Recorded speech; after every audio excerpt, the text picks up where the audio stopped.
Baloch liberation army അടുത്തിടെ Jafar express hijack ചെയ്ത സംഭവത്തിൽ ഒട്ടനവധി കാര്യങ്ങൾ പുറത്തു വരേണ്ടതുണ്ട്. പാകിസ്ഥാൻ ഭരണകൂടത്തിൻ്റെ കളവ് പറയുന്ന രീതി ഇവിടെയും പ്രകടമായി എന്ന് ചിലർ വിശ്വസിക്കുന്നു. സത്യങ്ങളെ പൂർണ്ണമായി വളച്ചൊടിച്ചാണ് അവർ എപ്പോഴും ലോക സമൂഹത്തിന് മുന്നിൽ വെച്ചിട്ടുള്ളത്. ഇവിടെയും ആ പതിവ് തെറ്റിച്ചില്ല എന്നാണ് നിരീക്ഷകർ പറയുന്നത്. നമ്മുടെ മാർച്ച് 11 ബലൂചിസ്ഥാനിലെ ബോലാൻ പ്രദേശത്ത് വെച്ച് ഈ പാകിസ്ഥാനിൻ്റെ തീവണ്ടി ജാഫർ എക്സ്പ്രസ് BLA പോരാളികൾ ഹൈജാക്ക് ചെയ്യുന്നത്. അവരാദ്യം അതിൻ്റെ പാളം ബോംബ് സ്ഫോടനം നടത്തി പിന്നീട് ആ തീവണ്ടി പിടിച്ചെടുക്കുകയായിരുന്നു. പാകിസ്ഥാനിലെ സൈനികരും അതുപോലെ ഇൻ്റലിജൻസ് ഉദ്യോഗസ്ഥരും ഒക്കെ ഉൾപ്പെടുന്ന ആളുകൾ ആ തീവണ്ടിക്കകത്ത് ഉണ്ടായിരുന്നു. 450ഓളം യാത്രക്കാർ ബന്ദികളായി ഉണ്ടായിരുന്നു. സൈനിക ഉദ്യോഗസ്ഥരെ നിലനിർത്തി ബാക്കിയുള്ളവരെ പോകാൻ അനുവദിച്ചിരുന്നു എന്നാണ് ഇപ്പോൾ പുറത്തുവരുന്ന വിവരം.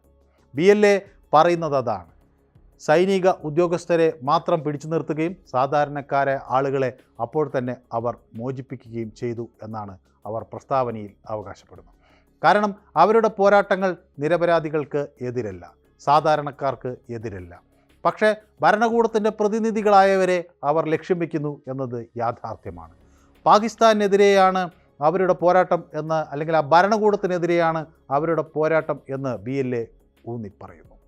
അപ്പോൾ മോചിതരായ ബന്ദികൾ പോലും ഇക്കാര്യം സംബന്ധിച്ചുകൊണ്ടുള്ള വീഡിയോകൾ പുറത്തു വന്നു എന്നാണ് വ്യക്തമാകുന്നത്. അപ്പോൾ അവരുടെ മോചനത്തിൻ്റെ വീഡിയോകൾ സോഷ്യൽ മീഡിയയിൽ ഇപ്പോൾ അവിടെ വൈറലായിക്കൊണ്ടിരിക്കുകയാണ്.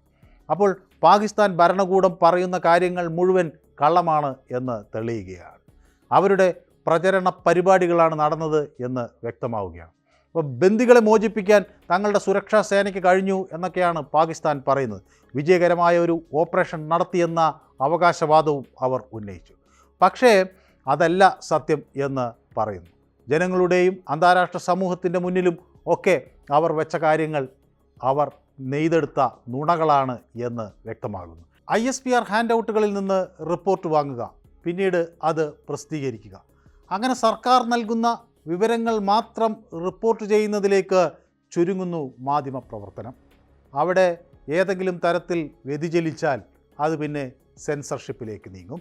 ചിലരെ ജോലിയിൽ നിന്ന് പിരിച്ചുവിടും, ചിലർ കാണാതാകും. അങ്ങനെ നിർബന്ധിത തിരോധാനങ്ങളുടെ കഥകൾ വരെ അവിടെ നിന്ന് വരുന്നു.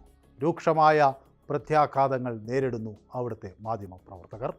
ജാഫർ എക്സ്പ്രസ് ഹൈജാക്ക് കവറേജും അങ്ങനെ തന്നെയാണ് സംഭവിച്ചത്. സുരക്ഷാ സേന വീരോചിതമായ ഒരു രക്ഷാപ്രവർത്തനം നടത്തി എന്ന് തട്ടിവിട്ടു. ആ കെട്ടിച്ചമച്ച കഥ മാധ്യമങ്ങൾ അതുപോലെ അച്ചടിച്ചു. പാകിസ്ഥാൻ മാധ്യമങ്ങൾ ISPRൻ്റെ വിവരണത്തെ, അതിൻ്റെ സാധ്യതയെ ഒന്നും ചോദ്യം ചെയ്യില്ല. ഒരു തത്തയെപ്പോലെ അത് ഏറ്റുപാടി. ബദൽ കാഴ്ചപ്പാടുകൾ അവതരിപ്പിക്കാൻ ധൈര്യപ്പെട്ട മാധ്യമപ്രവർത്തകർ ശക്തമായ നടപടി നേരിട്ടു എന്നാണ് വിവരം. വിശകലന വിദഗ്ധർക്കും ഇതേപോലെ നിശബ്ദരാകേണ്ടി വന്നു.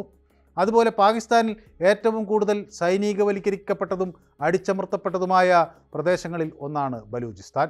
ബലൂച്ച് ആക്ടിവിസ്റ്റുകൾക്കും പത്രപ്രവർത്തകർക്കും വിദ്യാർത്ഥികൾക്കും നേരെ അവിടെ എല്ലാവിധ ആക്രമണങ്ങളും നടക്കുന്നു. തിരോധാനങ്ങൾ, അതുപോലെ നിയമവിരുദ്ധ കൊലപാതകങ്ങൾ, വ്യവസ്ഥാപിതമായ അടിച്ചമർത്തലുകൾ, ഇതേക്കുറിച്ചുള്ള റിപ്പോർട്ടുകൾ പക്ഷേ പലപ്പോഴും പുറത്തു വരാറില്ല. മനുഷ്യാവകാശ സംഘടനകൾ ചിലത് ഇതിനെപ്പറ്റി പഠിച്ചിട്ടുണ്ട്. എന്നിരുന്നാലും പാക് സർക്കാർ ഈ ആരോപണങ്ങൾ നിഷേധിച്ചുകൊണ്ട് മാറി നിൽക്കുന്നു. അവയൊക്കെ വിദേശ പ്രചാരണം എന്ന് മുദ്രകുത്തുന്നു. അവിടെ കാണാതാകുന്ന മനുഷ്യരുടെ കുടുംബങ്ങൾ പ്രതിഷേധവുമായി രംഗത്ത് വരാറുണ്ട്. പക്ഷേ ഭരണകൂടം അവരെ കണ്ട ഭാവം നടിക്കാറില്ല. ബലൂച്ച് ജനതയുടെ യഥാർത്ഥ പരാതികൾ പരിഹരിക്കുന്നതിന് പകരം അവരുടെ വിയോജിപ്പുകളെ അവർ അടിച്ചമർത്തുന്നു. പാകിസ്ഥാൻ ഭരണകൂടം പൂർണ്ണമായി സെൻസർഷിപ്പ് ഭീഷണിയാണ് മുഴക്കുന്നത്, ആക്രമണമാണ് നടത്തുന്നത്.